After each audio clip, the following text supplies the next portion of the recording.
Hello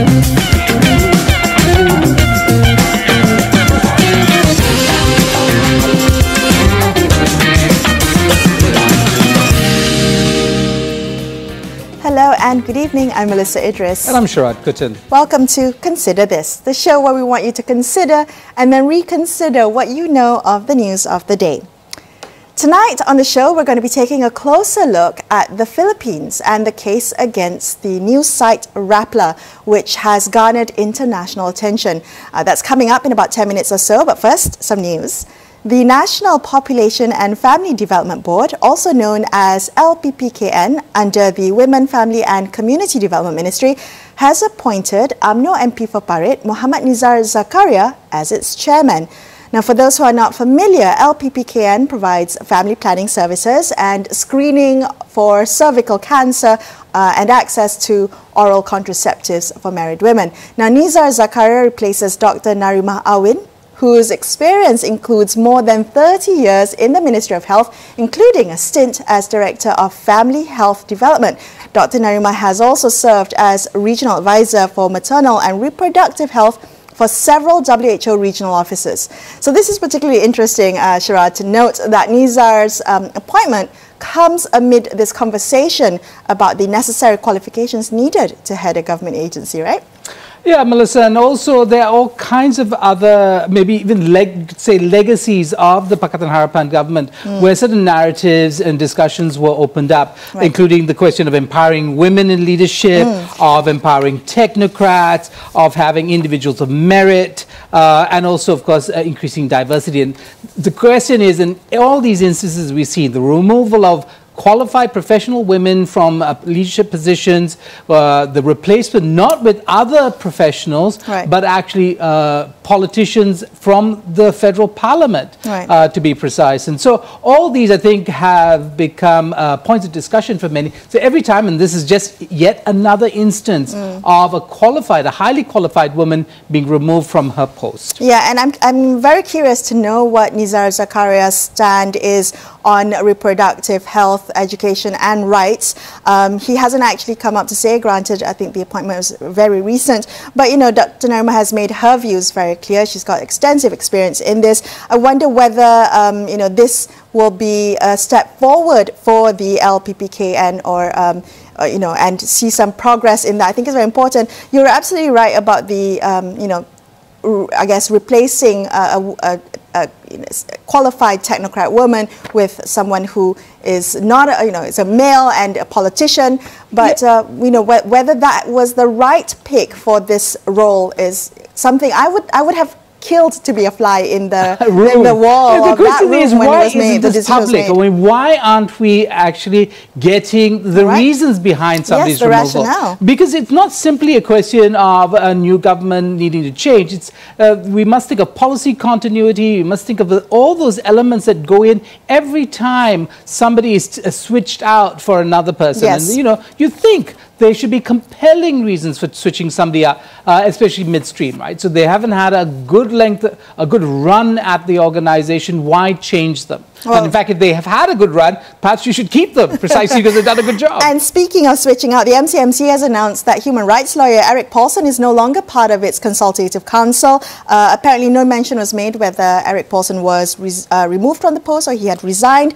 Of course, we know that there had been criticism in recent days over Eric Paulson's appointment to this consultative role for consultative board for MCMC. But the question is, what is a consultative council if not to hear from differing views from people outside the industry, from people who may not share the same worldview as you, but rather kind of keep that conversation going? Indeed, I think Eric Paulson has actually kept kind of judicious silence over the fact that he's no longer in this particular consultative council. It is again a legacy of the PH government and a time perhaps when there was a much broader view of what we mean by government in consultation with experts for civil societies, inclusion in those important discussions, and so on and so forth. So his removal, maybe it's not so much about qualifications in this instance, but about political posturing that's come from certain stakeholders. Here it is, reversing the decision or the stand of a minister, even though the purported stakeholders are actually from as it were, the same side of the political game. Here, UMNO Youth, in the person of Ashraf Wajidi, taking up cudgels against the minister for allowing this to happen. So perhaps a bit of a power play, who knows?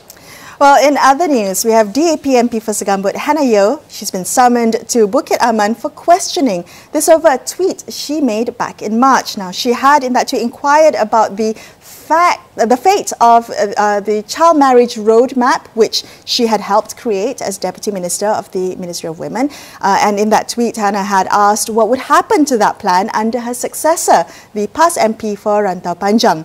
According to Hannah, she is being investigated under Section 505 of the Penal Code, which refers to public mischief. Now, I have to admit, Sharaad, when I first read the original tweet, the one that was posted back in March, it didn't strike me particularly as unlawful. But then again, I'm not a lawyer, so I'm going to leave it up to the legal experts. And Melissa, I'm not a police officer. I'm not exactly sure what the police officer is trying to say, though, I think the police only investigate when there's a report made against it. So the police perhaps just doing their jobs in investigating or questioning, perhaps not, instigated by Bukit Aman itself. Well, we don't know. I mean, but the point really is, when a former minister says, well, we have this government plan and what's happened to that plan. I mean, it doesn't seem to, I think, anybody really, why this might be offensive or, and how this particular law, and we need to ask, why these laws were created. What exactly was it that it was trying to prevent? Right. Again, endless amount of conversations on social media around this particular act by the police against the former deputy minister. Well, that tweet struck me as a genuine question, and I wonder if if that was an unacceptable way to ask a question, what then is an acceptable way for us to ask questions? Now, asking questions is not a crime, but the question is, how should we be asking? Oh, that's a nice insertion, Melissa. But of course, things change, and in different under different administrations, perhaps some questions could be a crime. Should not be a crime, and the question is, how do we ask the questions in a way where we can actually get some answers? Other news: the Attorney General has filed an application to Malaysia Kini for contempt over readers' comments. In an article made last week, posted last week, the AG claims that the comments were, quote, demeaning attacks on the judiciary and that Malaysia Kini should not have published them. This is quite an interesting case to keep an eye on. Yeah, partly it's got to do with how the law imagines responsibility, right? So is it the responsibility of an organization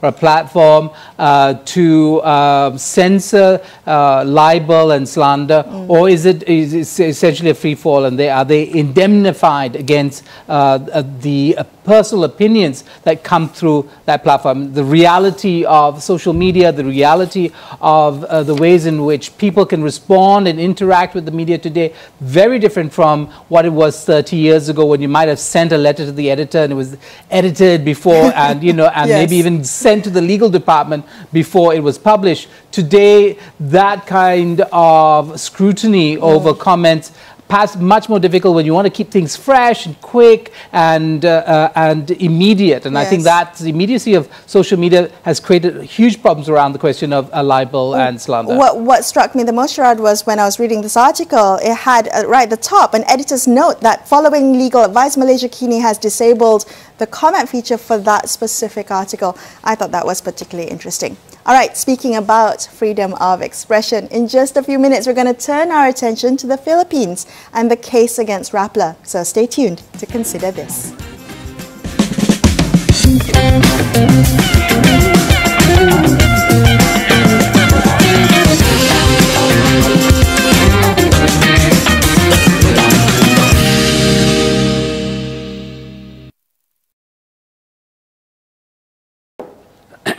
Okay. We can ask John how to pronounce his last name. Yes, please. Hi, John. Can you hear us? Hi, John. Berita terkini dan aplikasi mudah. Thank you so much for doing this. Podcast dikemas kini dengan berita dan program. Yeah. Ronnie Holmes also had recommended. In fact, you were recommended by many people. Serta video tampil hard dengan skro. John, can I ask you? Turun aplikasi baru how do I pronounce your last name, John? Nery. Nery. Pagi anda dengan pandangan Thank you. dan perbincangan luar kota. Is the line stable? Nery as Isu well. semasa yang wajib anda ketahui sebelum anda keluar rumah. Paparan terkini, kupasan mendalam. Kami temani anda di waktu pagi untuk hari yang lebih ceria dan produktif. Gigi Ahmad, Afizi Azaman, Hakim Rahman, Hafizi Rosli dan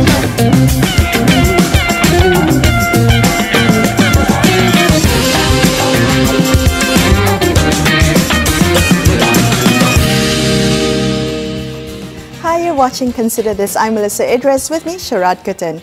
Well-known Filipino journalist Ressa, who co-founded the Rappler news site, has been convicted of cyber libel. Maria was found guilty along with former Rappler reporter Reynaldo Santos Jr. in connection with a 2012 story on links between a senior judge and wealthy businessman. Now, the court has sentenced them, but reports note that the conviction is appealable all the way up to the Supreme Court. Joining us on the show now to discuss this case and its impact on media freedoms, we have John Nery, chair of the Asia Center for Journalism at Ateneo de Manila University. He's also an opinion columnist for the Philippine Daily Inquirer, which is one of the biggest papers in the country. John, good evening. Thank you so much for joining us tonight. Now, I'm wondering whether the conviction and the sentencing has come as a surprise to you and the industry. I have to say that personally, I did not expect that the brazen ruling would come down. So I was personally astonished. But really, I was just in reality. The reality is that there's been a pattern of harassment against critical journalists ever since they came into power in 2016. And that's the context which must understand the conviction and the sentence. John, do Filipino politicians take the free press as ally, or do they essentially see them as enemies? Do they take criticism of them personally, or do they kind of deal with it in a kind of philosophical way? I think philosophical would be the last thing that you can describe the way politicians approach the media in the Philippines. They are in fact very personalistic when it comes to their relationship with journalists. They see journalists very much as tools for campaigning and then for governance. This attitude is exemplified by the current president, who has specifically said that press freedom is not a right, but only a privilege. For saying that means disregarding our entire history. Our first heroes fought for that particular right, but it also means that those in power are in a position to deny the privilege to journalists they deem critical. Right. Oh, well, you know, this case particularly has garnered quite a lot of international attention, but I'm wondering what the sentiment is on the ground. I mean, how are Filipinos taking the conviction and the sentencing, particularly given the media landscape there in the Philippines? It is true that this has gained international attention, in large part because of who is involved here. Maria Ressa is known to many around the world. And she really is an articulate defender of our rights as journalists. We're very happy to follow her lead.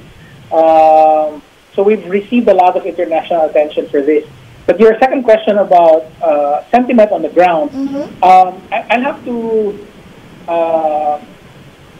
answer that in stages. First is that we organized a forum on the morning that the hearing, rather that the ruling was promulgated, and we got a lot of interest.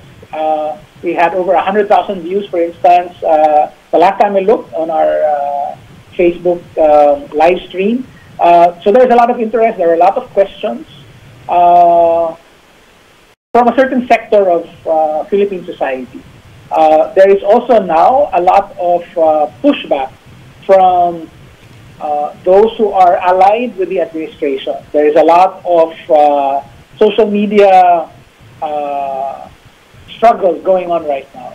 So for the last couple of days, trends related, rather hashtags related to this case have trended on Philippine social media. Mm-hmm. The second stage, we have to ask, is this resonating with the general public? Right. I would like to think so, but I don't have the actual numbers for that yet.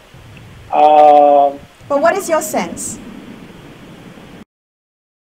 The last time that there was a nationwide survey on public opinion regarding press freedom in the Philippines, which was several months ago, we had a majority of Filipinos say that they recognize there is press freedom, and yet a similar majority also said that they recognize that Philippine news organizations are at risk when they publish critical articles. So I would think that on a general level, people know that it's become very difficult for independent news organizations to make headway in the polarized society that we've been in the middle of since 2016. So I would think that public opinion is in ferment. I think there are many questions being asked right now about what was in fact in the original article, also what was in the decision that was released yesterday, and lastly, what are the implications for ordinary citizens who may also feel the sharp end of the stick of the Cybercrime Prevention Act of 2012. John, is this being framed as a fight between President Duterte and his critics, or in this particular critic, and in this contest of popularity, support, who would win? Would it be President Duterte or would it be Mayor Ressa?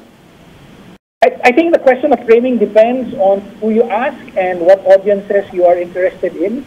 I think that definitely the supporters of the president see this particular struggle as one between a president who cares for the country and someone who is embarrassing the country. In fact, that's a lot of that summarizes many of the much of the criticism against Maria and Rappler, that they are disgrace the country because they talk about scandals, they talk about corruption, and therefore they stain the country's reputation. We cannot deny that there's a significant number of people who will follow the president wherever he leads, and will see this contest as a contest between the country and those who are unpatriotic. I, of course, do not believe in that framing. I do not accept that framing. But I completely agree that there is such a framing that is in use. There are other narratives, of course. I think the most important narrative has been the one on press freedom. But you asked me earlier if that if public opinion is moving because of the case. I think that in fact it would move when the framing shifts from a focus on press freedom to a focus on ordinary citizens' liability under an over-expansive Cybercrime Prevention Act. Okay, that's very interesting. The 2012 law was already criticized in 2012 precisely because it was overbroad. It raised the penalties on cyber libel, and it allowed the possibility that a simple tweet, simply because it on social media can become the subject of a case that will land a person, an ordinary person, in jail for 12 years. Wow. And so I think that if the framing moves to that, from press freedom to ordinary citizens' liability under this overbroad law, I think we'll get more traction, I think. Wonderful. John, thank you so much for speaking with us tonight, giving us some keen insights into what's happening there in the Philippines. We're going to take a quick break, but we're going to continue this conversation on the case against Rappler in just a few minutes. Stay tuned to consider this.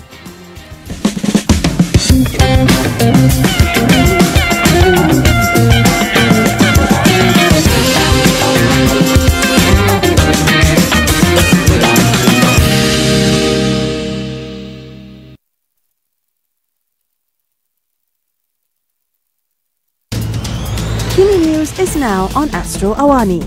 I'm sure we've all seen the dashcam video of the toddler surviving a high-speed crash. Catch the latest news of the day. Constantly under a lot of pressure, especially now with the COVID-19 outbreak. Developments on pressing issues and the inside scoop on hot topics from Malaysia and around the world. Weeknights at 9:45 PM. Stay informed with Kini News only. Ketika ini dengan kesan penuh daripada insiden ini kepada ekonomi China masih sukar dijangka. How big will the impact of the coronavirus, the novel coronavirus, be felt on the Chinese economy? Kalau diperkatakan M40 ini golongan yang paling banyak berbelanja sekali dalam ekonomi itu sendiri. Kerajaan perlu teruskan dasar strategi dan masa pendek dan masa panjang. Wajah baru. Kita bermula nak pesawat.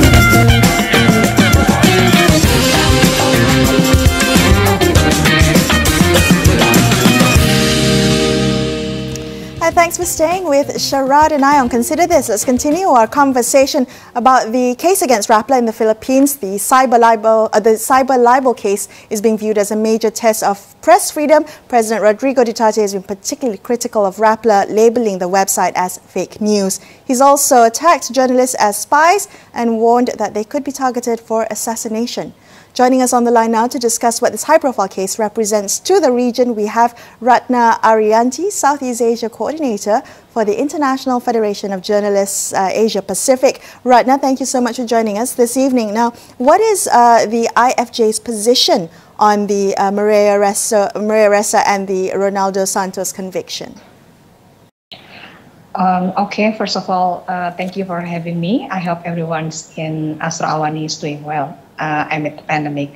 So IFJ works very closely with our affiliate in the Philippines, the National Union of Journalists of the Philippines, or NUJP, to monitor press freedom in the country. As we quoted from NUJP's statement after the guilty verdict against Maria Ressa and Reynaldo Santos Jr. yesterday, that was a dark day, not only for independent Philippine media, but also for all Filipinos, like all citizens in the country.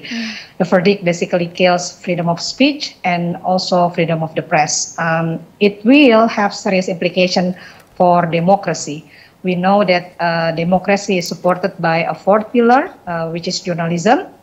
So the case against Ressa and Santos highlights the ongoing use of the rule of law by authoritarian governments to silence the media and trying to hold politicians accountable. We see that the verdict is also part of retaliation from the government of Rodrigo Duterte in its effort to target independent media, in this case Rappler and Ressa, for their critical reporting.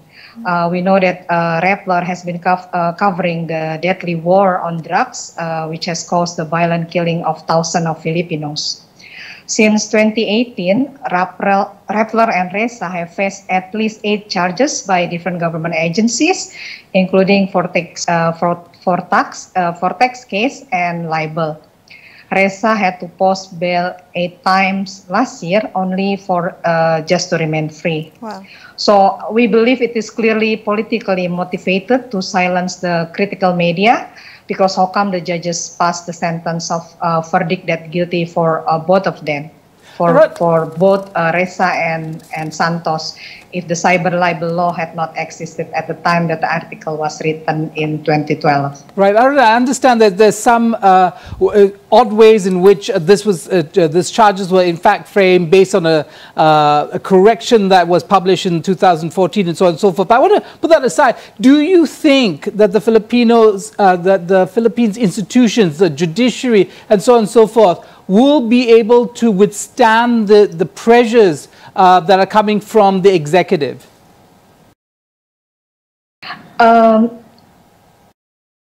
Sorry, can you... Do you think that the institutions, the judiciary in particular, will be able to withstand the political pressures coming from the executive, from Malacanang, from President Duterte? I think if we see that the pressure is actually coming from also from the international bodies, and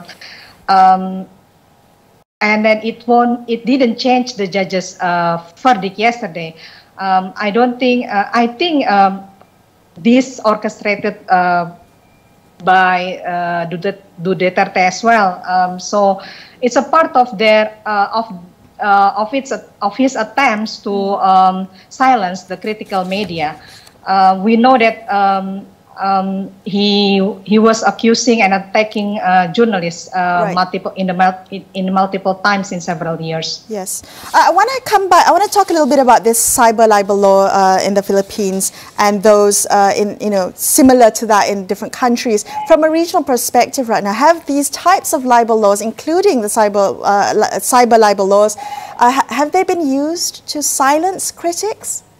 Yes, I think, I mean, like in a casual conversation with all the human rights defenders, we assume that the leaders in the countries in the region, probably they have like WhatsApp groups or something like connecting them, because it seems like they copy each other.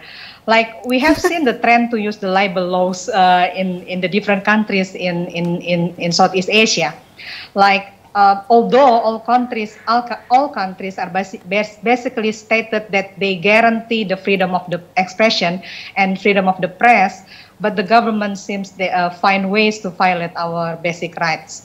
If I can give you an example, like in Timor-Leste, just last week, the Minister of Justice published a draft law proposing to reintroduce the criminal defamation law. So it will stipulate that any person who publicly states and publishes through social media facts or opinions that may offend the honor, good name, and reputation of a current, and it was shocking, but previous member of the government as well, church official or any public official, they can be prosecuted and punished with up to 3 years in prison.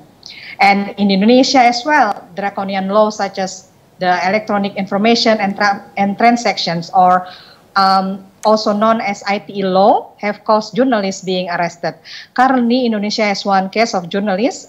His name is Diananta Putra Sumedi. He is the former chief editor of local online media banjahits.id. He is in detention for more than a month, so his trial is still ongoing. After he published an article on the land dispute. Even though the issue had been taken to the press council, which actually following all the mechanism to solve the dispute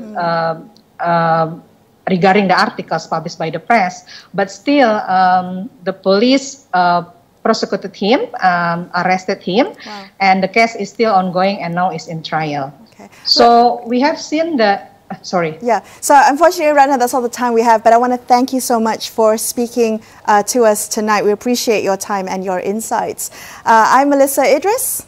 And I'm Sharaad Kuttan, signing off for the evening. Thank you so much for watching this episode of Consider This. Good night.